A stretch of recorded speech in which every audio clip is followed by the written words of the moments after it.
What do insanely poor people buy that ordinary people know nothing about? The first 4 years of my life were spent in abject poverty. As a child, I would ask my mom if we could get a candy bar. She would explain to me, at age 3, that we could get the candy bar, but if we did, it meant we couldn't afford a 2 liter of Coca-Cola. She would phrase it like so: if you get the candy bar, it'll be gone in a few days, but if you get the Coca-Cola, we can have Coca-Cola for the whole week. Amazingly, I knew enough to understand that Coca-Cola for over a week was a better deal than 2 days of a candy bar. As a side effect, I was regularly told no when I asked for things I wanted, mostly Lego sets or He-Man toys. Around age 6, my father's stake in a mineral prospecting company finally paid off. Turns out he had been putting every dime he had into it since before I was born. We went from surviving on mayonnaise sandwiches to having 2015's equivalent of $10,300 per month in income. My little sister was around too also at this time, and she was getting everything she wanted. For the first 6 years of my life, I had learned that asking for things I wanted would always end with a no, so I never asked for anything. My parents weren't able to put it together until my grandmother got very sick and came to live with us. The whole family was out shopping, and my grandmother knew I loved Legos, but I didn't ask for a set of them. Meanwhile, my little sister had a Barbie doll and a My Little Pony in each hand. She stopped and asked me, "Atherdin, you don't want a Lego set? Mommy and Daddy always tell me no. Grandma, we can't afford them." I have only a very vague memory of this, but before she died, my grandmother told me this story and said that my mom broke down in tears in the middle of the store, sobbing. My dad had a look of defeated failure on his face. According to her, apparently, it simply never occurred to them the reason I never asked for anything was because I had always been told no. For Christmas, I got 3 Lego Technic sets.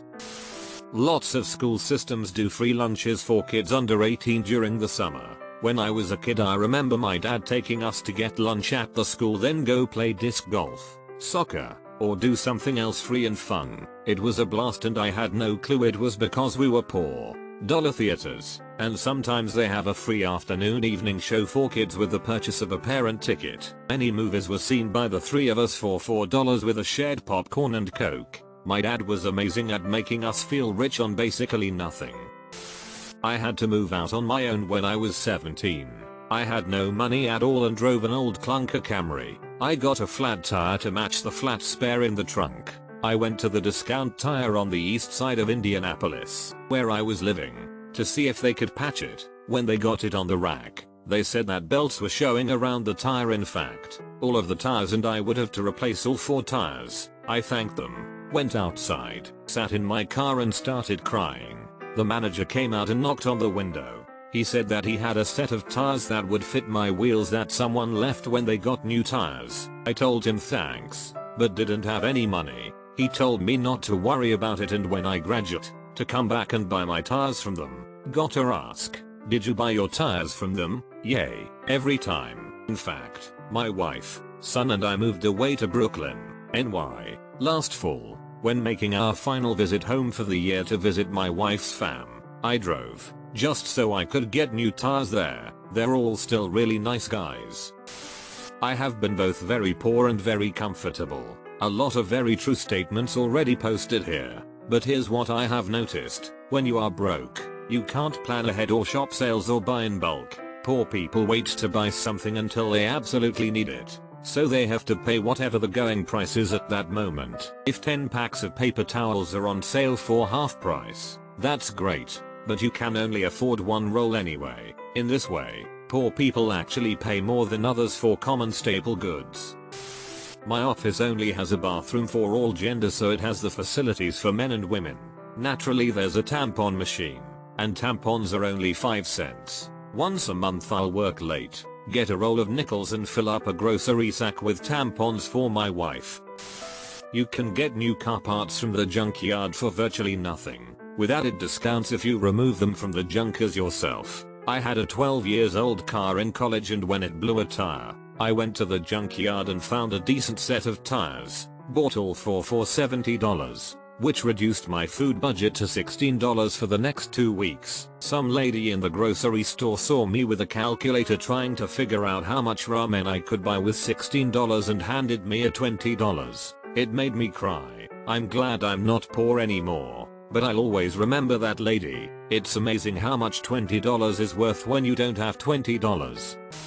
When I was child, Burger King ran a special kids meal where it was 2 mini burgers that were attached to each other like a weird conjoined burger experiment. Sometimes we would go. My dinner was 1.5 of the mini burgers. My mom's dinner was the half I didn't eat and she would fill up on the free refills of soda. My mom would buy a small personal pizza for my brother on special occasions, like if he did really well on a test at school or something. Even though it was only like $2. She couldn't afford anything for herself, so she would eat his leftover crust. She told me he would always tell her, "Mommy, are you hungry? Go buy one just for you," and she would just say, "No, I'm not hungry. I only want a little snack." She only just told me this a few years ago and I was shocked because by the time I came along my dad had gotten a good job and we lived just like anyone else. I had no idea that my older brother grew up like that.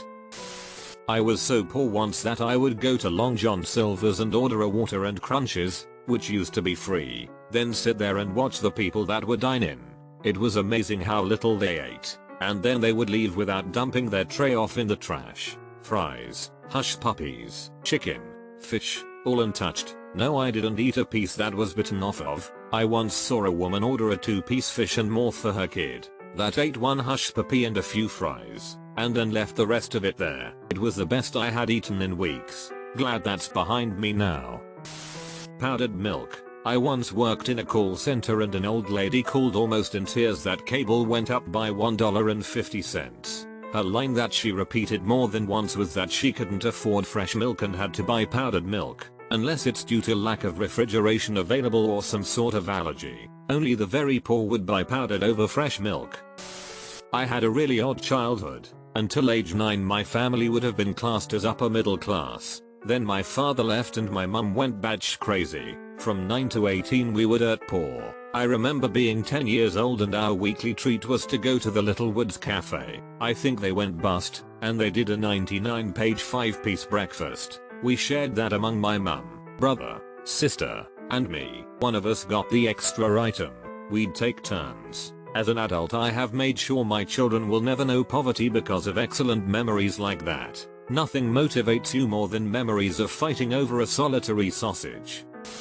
A buddy of mine went through a tough time a few years back, and I didn't know about it until he told me about a year ago. One thing that stuck with me was that he made just enough money to survive. By survive, he meant literally enough money to pay rent, utilities and the cheapest, worst food he could buy. He couldn't afford transportation, not even the bus. He told me about a span of a few months he went through where he literally only ate water, dry noodles and peanut butter. For a few months, he worked at a restaurant and they cut his hours. He couldn't find other work. His first big reality check was that he had to sell his car to make rent 1 month. The next month he started selling other unnecessary items like his old TV, some old appliances and his nicer clothes. He got to the point where he was doing his laundry with dish soap in his sink. He couldn't afford deodorant, razors or any of the things we take for granted, so he'd steal them from the grocery store. He didn't like to do it, but he had no choice.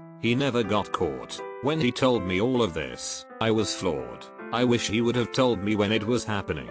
I would have helped any way I could. At that time, I was by no means living a fancy lifestyle, but I could have thrown him a $20 spot here and there to help him put some groceries in the house or some TP in the bathroom.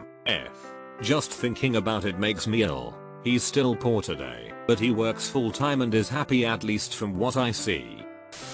Growing up my family had its moments of struggle. Our public transport system at the time had tickets which were simply hole punched with the date and month, not the year. So we'd save them and store them neatly in envelopes marked by month and concession or full fare. After a few years of saving tickets we pretty much had free train and bus travel for the next 10 years, until they changed the ticketing system to electronically stamped tickets with barcodes.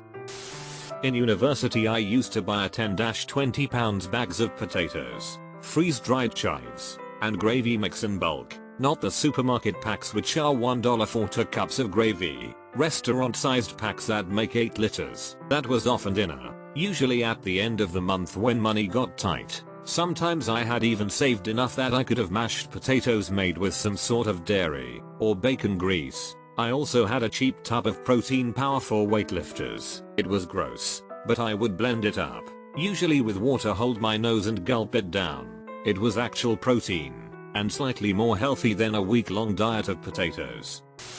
Handfuls of ketchup packets from McDonald's. Growing up, my mom used to tell me of a homeless guy she knew of that would go into the local McDonald's and get a free cup of hot water, then proceeded to add ketchup, salt and pepper to make himself a hobo tomato soup.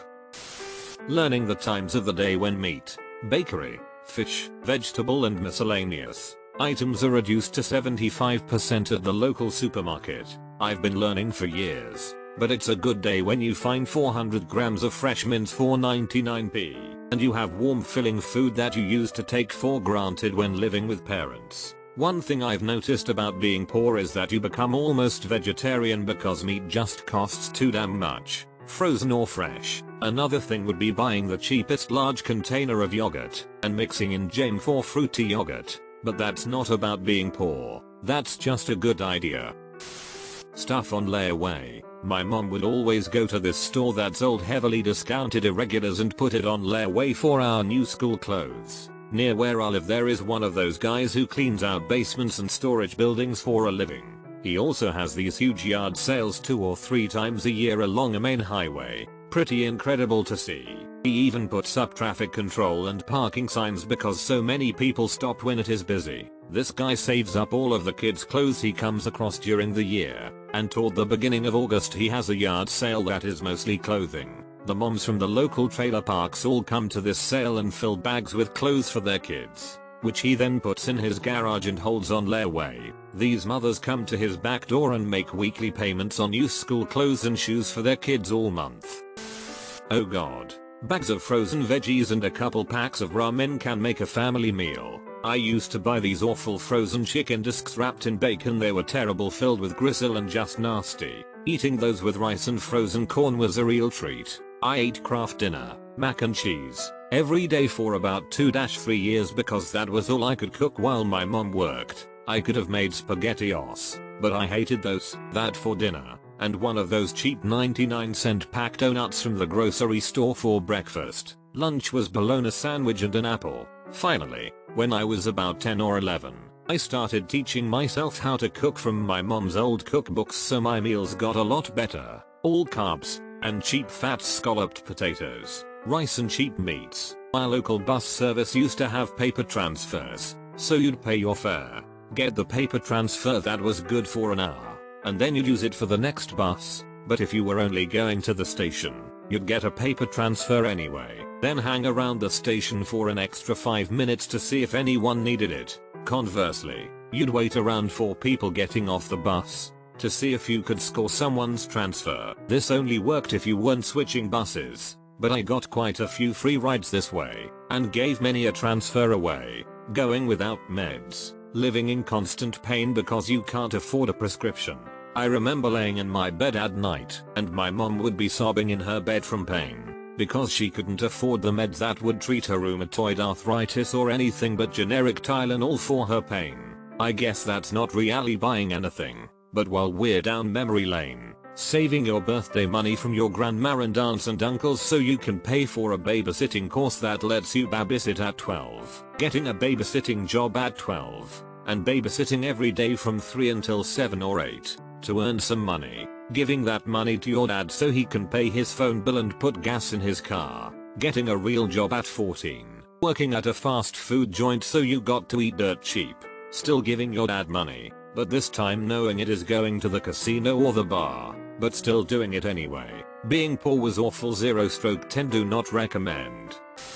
This is actually a good question that can illustrate something.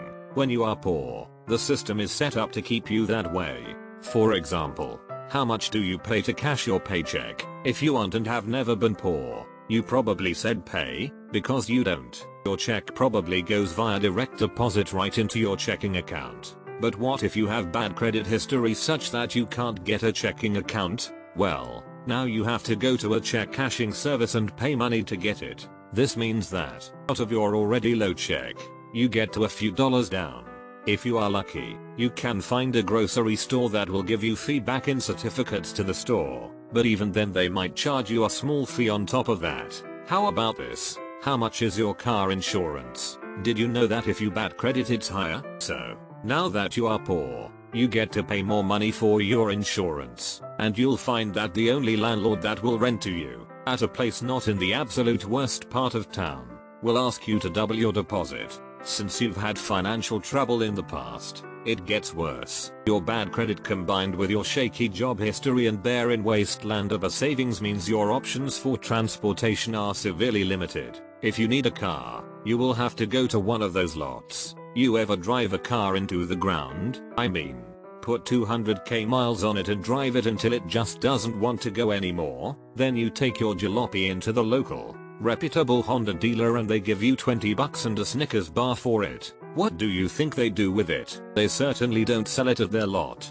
That's for damn sure. They aren't going to park your ridiculous hoopty next to their brand new Accords and Civics. Just being in the same vicinity of it drops their value. No, they usually have a deal with, or ownership in, one of those lots.